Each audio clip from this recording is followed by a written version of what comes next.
तो ये बहुत इंपॉर्टेंट चीज है।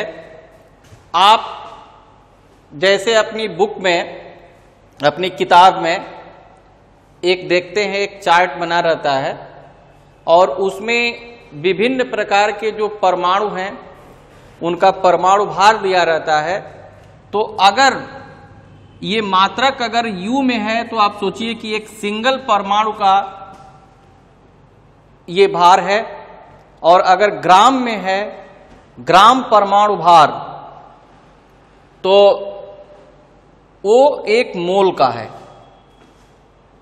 ये न्यूमेरिकल वैल्यू चेंज नहीं होगी। ये जो 23 है, आप 23U लिख दिए और 23G लिख दिए, तो U लिख दिए तो ये 1 परमाणु का होगा, और 20 ग्राम लिख दिए तो 1 मोल परमाणु का हो जाएगा। ये उसी तरह से अणु के केस में भी है। अब अणु है तो अणु का भी हम जैसे परमाणु का परमाणु भार निकालते हैं, वैसे ही अणु का अणुभार निकालेंगे।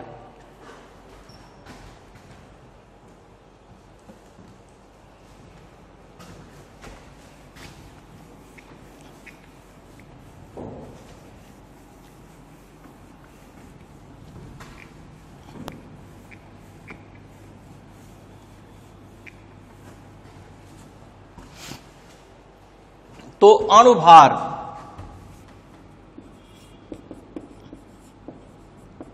अणुभार की जो अंग्रेजी होती है ये मोलर मास होता है, मोलर मास, या इसको मॉलिक्यूलर मास भी कहते हैं, मॉलिक्यूलर मास। तो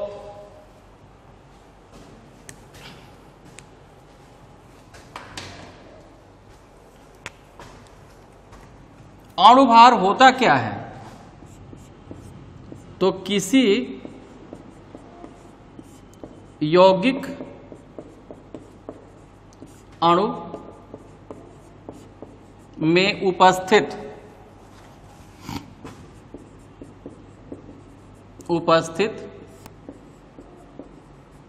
सभी परमाणुओं के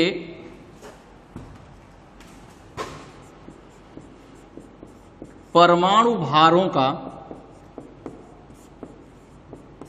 योगफल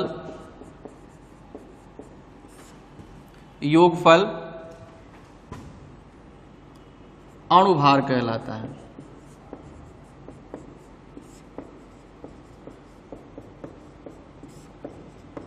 समझने की बात यह है कि कोई भी यौगिक है, उसमें जितने भी परमाणु हैं सबके परमाणु भार को जोड़ दीजिए तो जो मिलेगा, जो प्राप्त होगा, वही अणुभार है। जैसे ये जल एक यौगिक है और H2O का जो अणुभार अगर आपको निकालना है, अणुभार को स्मॉल m से डिनोट करते हैं, तो अणुभार निकालना है तो इसमें कैसे निकालेंगे? कितने परमाणु हैं? तो हाइड्रोजन के 2 परमाणु हैं और 1 परमाणु ऑक्सीजन का है, और ये आपके परमाणु हो गए, और ये परमाणु भार। तो इसका परमाणु भार 1 है, इसका 1 है, इसका 16 है, ये जोड़ दिए तो 18 ग्राम पर मोल हो जाएगा। तो अगर ये 18 जो संख्या आ रही है, ये 18 आ रहा है, 18U लिखेंगे तो 1 H2O अणु का भार होगा। लेकिन अगर 18 ग्राम लिख देंगे तो 1 मोल H2O अणु का ये भार हो जाएगा।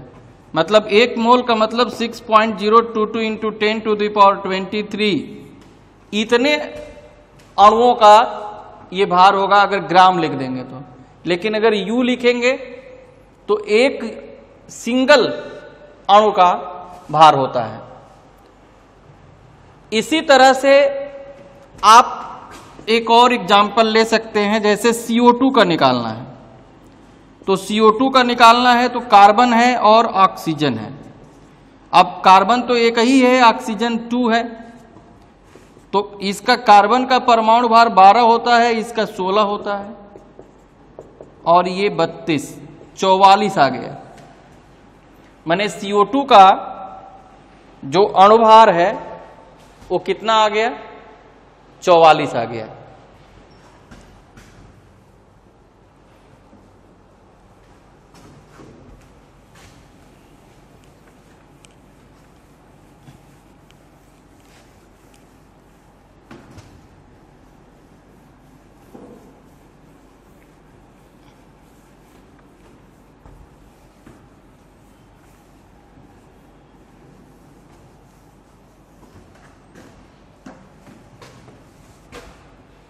वैसे ही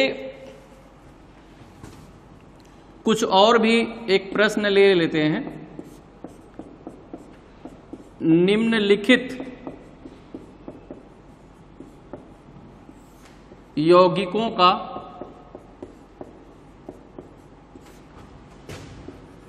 अणुभार ज्ञात करें।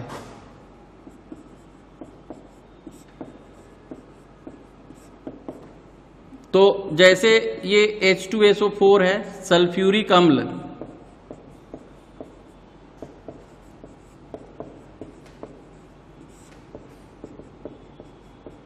सल्फ्यूरिक अम्ल है।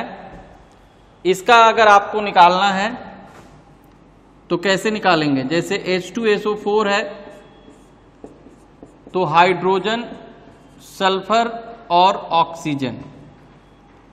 अब हाइड्रोजन कितना है? तो 2 है, सल्फर 1 है और ऑक्सीजन 4 है।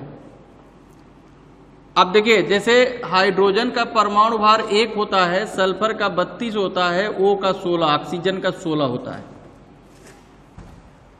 तो क्या करेंगे? जैसे 1 का 1 है तो 2 का 1 से मल्टीप्लाई कर देंगे, इसमें 32 से कर देंगे, इसमें 16 से कर देंगे, तो ये 2 आएगा, ये 32 आएगा, ये 64 आएगा, और टोटल जोड़ देंगे तो 98 ही आ जाएगा। ये 98, अगर आप ये रख देते हैं, जैसे M = 98 ग्राम लिख देते हैं, तो ये प्रति मोल हो जाएगा। माने 1 मोल का ये 98 ग्राम हो गया। ऐसे ही बहुत सारे एग्जाम्पल आप लेकर के अणुभार निकाल सकते हैं। जैसे मान लीजिए हमको निकालना है CaCO3 का, तो इसमें क्या है? कैल्शियम है, कार्बन है, ऑक्सीजन है। कैल्शियम कितना है? 1, ये 12 है, ये 3 है। तो इसका जो कैल्शियम का परमाणु भार 40 होता है, कार्बन का 12 होता है, ऑक्सीजन का 16 होता है।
तो ये हम डिस्कस कर रहे थे कि एक अणु में आप कैसे इलेक्ट्रॉनों की संख्या, प्रोटॉनों की संख्या और न्यूट्रॉनों की संख्या निकालते हैं। अब जैसे मान लीजिए आप गए दुकानदार के पास और कहे कि भैया हमको 1 kg NaCl दे दो। क्या दे दो? 1 kg NaCl। वो कहा कि अरे लड़का, ये तो बड़ा केमिस्ट्री पढ़ा हुआ लग रहा है। आपका दुकानदार भी पढ़ा हुआ है। अगर आपसे पूछ दे कि चलो भैया ये बताओ 1 kg NaCl में कितने इलेक्ट्रॉन, प्रोटॉन, न्यूट्रॉन होते हैं, तब तो मुंह बन जाएगा आपका कि बता देंगे। तो चलिए बताइए, यही प्रश्न दे देते हैं। 1 किलोग्राम NaCl, ये जो नमक आप खाते हैं, टाटा या जो भी लेते हैं, 1 किलोग्राम NaCl नमक में इलेक्ट्रॉनों, प्रोटॉनों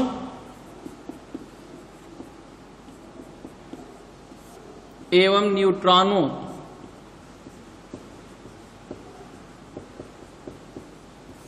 की संख्या ज्ञात करें। 1 किलोग्राम NaCl नमक में इलेक्ट्रॉन, प्रोटॉनों और न्यूट्रॉनों की संख्या आपको ज्ञात करनी है। तो क्या दिया है? इसमें दिया है कि NaCl, जो ये पदार्थ है, NaCl की मात्रा, ये W 1 kg, लेकिन ग्राम में ही मात्रा हम यहां लेंगे तो 1000 ग्राम हो जाएगा। और NaCl का अणुभार, ये अणुभार इसका हो जाएगा, Na का 23 होता है और Cl का 35.5 होता है।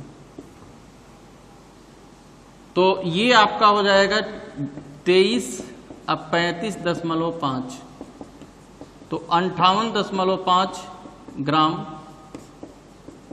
प्रति मोल आ जाएगा। अब आप क्या निकालेंगे कि अब जो है आप मोलों की संख्या निकालेंगे। NaCl के मोलों की संख्या कैसे निकालते हैं? मोलों की संख्या, तो अगर पदार्थ की मात्रा, अगर मालूम है और उनका अणुभार मालूम है, तो ये क्या होता है? W/m। तो W ये हो गया 1000 और m हो गया 58.5।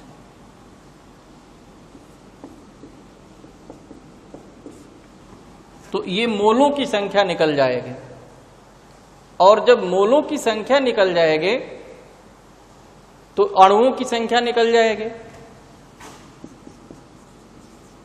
NaCl के अणुओं की संख्या,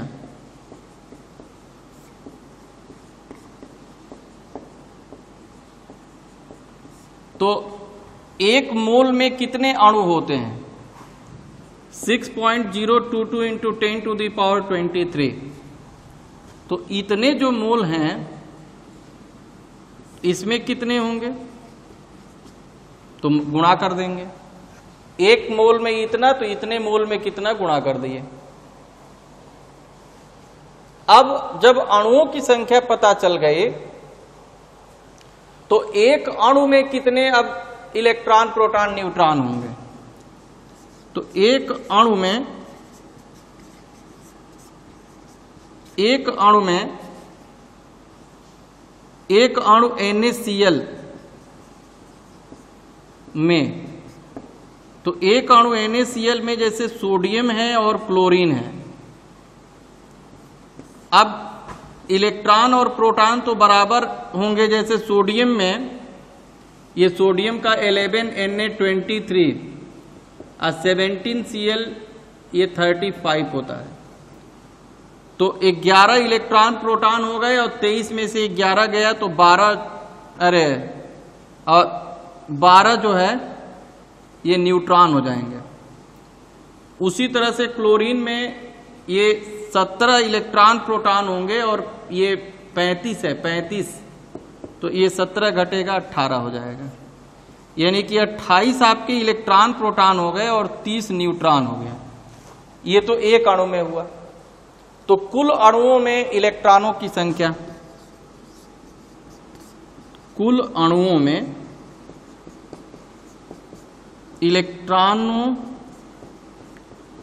इलेक्ट्रॉनों की संख्या हो जाएगी। अब एक अणु में अगर 28 इलेक्ट्रॉन है तो ये जो है ये 6.022 इंटू 10 टू दी पावर, देखिए 23 और ये 3 26 लिख लीजिए अपॉन 58.5। और इलेक्ट्रॉनों की संख्या जितनी है इतनी ही प्रोटॉनों की भी संख्या होगी।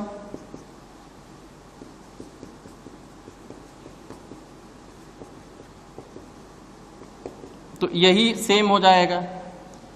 अब कुल अणुओं में न्यूट्रॉनों की संख्या, तो एक अणु में कितना न्यूट्रॉन है? ये 30 न्यूट्रॉन है। तो जितने अणु हैं, जैसे 6.022 इंटू 10 टू द पावर 26 कर लीजिए अपॉन 58.5। तो समझने की बात है कि अगर एक अणु में आप इलेक्ट्रॉन प्रोटॉन न्यूट्रॉन निकाल लिए तो एक अणु में उतना, तो जितने अणु हैं उसमें कितना। अच्छा, अणुओं की संख्या कैसे निकलती है? तो मोलों की संख्या, ये जो मोलों की संख्या है इसमें एवोगैड्रो नंबर से मल्टीप्लाई कर देते हैं। माने अणु की संख्या निकालनी है, अणुओं की संख्या निकालनी है, तो अणुओं की संख्या नना, माने number of moles into Avogadro number, माने ये मोलों की संख्या में अगर अवागाद्रो संख्या से गुणा कर देंगे तो अणुओं की संख्या पता चल जाएगी। तो एक अणु में अगर इलेक्ट्रॉन आप निकाल लिए तो जितने कुल अणु हैं उसमें इलेक्ट्रॉन पता चल जाएगा।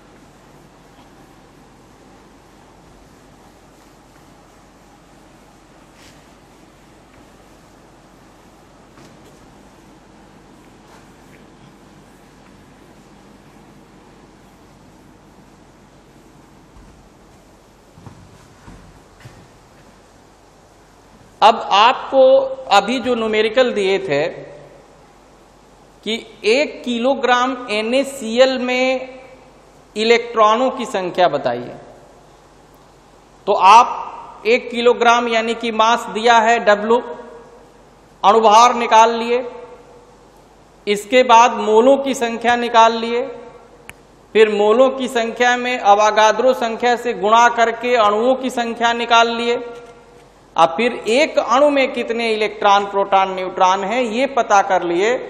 उसके बाद एक अणु में अगर इतने हैं तो जितने अणु हैं उसमें कितने होंगे गुणा कर दिए। लेकिन ठीक इसी का अगर रिवर्स आपको उल्टा अगर दे दिया जाए, अगर इलेक्ट्रॉनों की संख्या दी जाए उसका द्रव्यमान आपको पता करना है, तो आप कैसे करेंगे?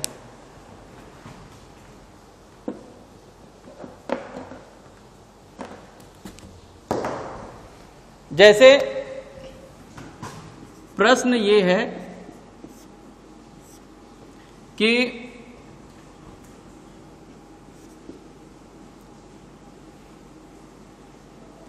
यूरिया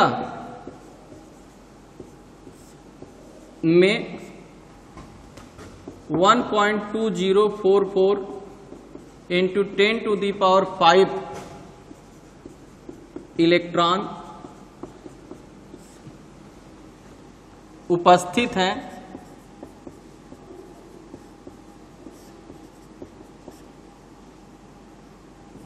यूरिया की ग्राम में मात्रा ज्ञात करें। जैसे कोई दे दिया कि इतना इलेक्ट्रॉन है यूरिया में, तो कितनी ग्राम यूरिया होगी, तो आप सोच में पड़ जाएंगे कि ये कौन सा प्रश्न है, ये इलेक्ट्रॉन की संख्या दी गई है और हम यूरिया का कैसे निकालेंगे। तो सबसे पहले आप क्या करेंगे कि एक अणु यूरिया में कितने इलेक्ट्रॉन होते हैं ये पता कर लेंगे। एक अणु यूरिया NH2CONH2 में इलेक्ट्रॉनों की संख्या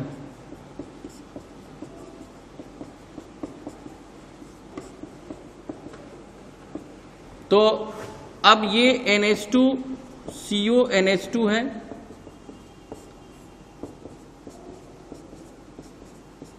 अब देखिए यूरिया का ये 7N4 ये नाइट्रोजन का 7N14 होता है, हाइड्रोजन का 1H1 होता है और कार्बन का 6C12 होता है, ऑक्सीजन का 8O16 होता है। तो यहां पे ये नाइट्रोजन, फिर 2 हाइड्रोजन है, फिर 1 कार्बन है, 1 ऑक्सीजन है, फिर नाइट्रोजन है, फिर 2 हाइड्रोजन है।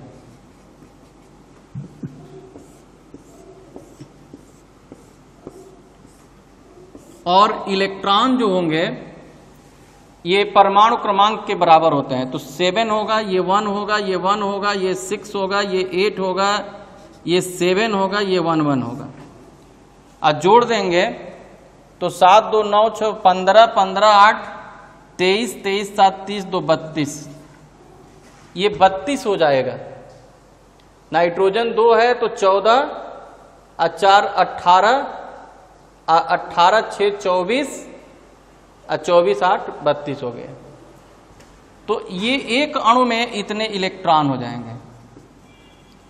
तो एक अणु में 32 इलेक्ट्रॉन है, 32 इलेक्ट्रॉन एक अणु में है, तो इतने में कितने होंगे, माने 32 इलेक्ट्रॉन्स बराबर एक अणु है। तो 32 इलेक्ट्रॉन एक अणु में उपस्थित हैं, तो एक इलेक्ट्रॉन जो होंगे 1/32 अणु में होंगे।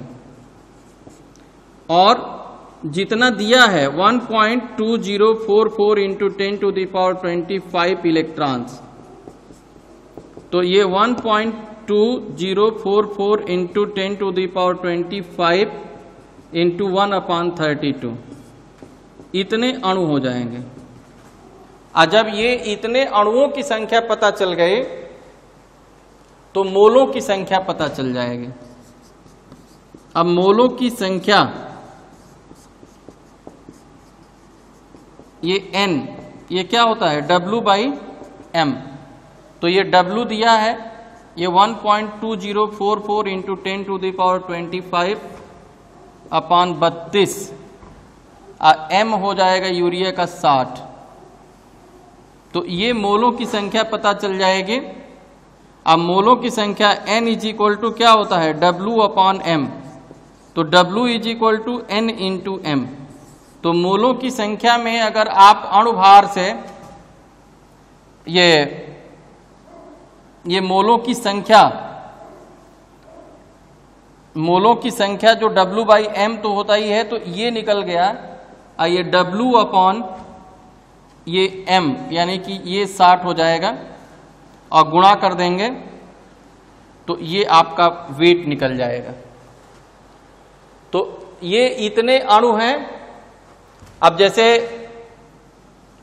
और ये क्या होता है, कणों की संख्या बटे, जैसे ये समझिए मोलों की संख्या n है, और यहां पे ये सूत्र जैसे बताए थे, एक बार लिख देते हैं आपको और क्लियर हो जाएगा। तो कणों की संख्या बटे एवोगैड्रोज नंबर। तो कणों की संख्या कितनी आ गई, 1.2044 into 10 to the power 25/32। Avogadro's number कितना होता है, ये इतना होता है। तो इससे कटेगा तो 0.2 हो जाएगा, 0.2 से कटेगा तो ये 160 हो जाएगा। ये ऊपर जाएगा तो कितना होगा, ये 100/160, यानी कि 10/16, यानी कि 5/8 हो जाएगा। तो ये इतना आ जाएगा। फिर n = W/m होता है, तो W निकल जाएगा, ये n × m। तो n कितना आया, 5/8 आया। m जो यूरिया का होता है 60, तो ये 300/8 ग्राम हो जाएगा। तो देखिए ये इतना इलेक्ट्रॉन जो है दिया हुआ है, और आपको क्या करना है कि एक अणु में कितने इलेक्ट्रॉन होते हैं, तो ये निकाल लिए 32। अगर 32 जो इलेक्ट्रॉन एक अणु में है, तो इतने इलेक्ट्रॉन कितने अणु में होंगे, तो अणुओं की संख्या पता चल गई। और जब अणुओं की संख्या पता चल गई तो अवागाद्रो संख्या से भाग दे देंगे, तो मोलों की संख्या पता चल जाएगी। और जब मोलों की संख्या पता चल जाएगी तो आप इनका द्रव्यमान जो W है, W = n × m करके निकाल लेंगे, तो इनका जो आप यूरिया की मात्रा है ये भी पता चल जाएगा। तो आप जब तक, जैसे ये जो आपको प्रॉब्लम्स बताए जा रहे हैं, आप जब तक घर पर कम से कम आप 10 प्रश्न अपने से हल नहीं करेंगे, तब तक जो है आपको 100% कंसेप्ट क्लियर नहीं होगा। तो घर पर आपको अभ्यास करने की जरूरत है, घर पे पढ़ने की जरूरत है, और जो कंसेप्ट बताया जा रहा है अगर इतना आप सीख गए तो बोर्ड एग्जाम में 90% से ऊपर नंबर तो आप लाएंगे ही। साथ में जो इंजीनियरिंग और मेडिकल प्रवेश परीक्षाएं होती हैं उसमें भी आप बहुत अच्छा अंक प्राप्त कर सकते हैं। तो ये जो कंसेप्ट आपको बताया जा रहा है ये बहुत ही अति महत्वपूर्ण है। और अब नेक्स्ट लेक्चर में आगे हम डिस्कस करेंगे। आज बस इतना ही। Thank you.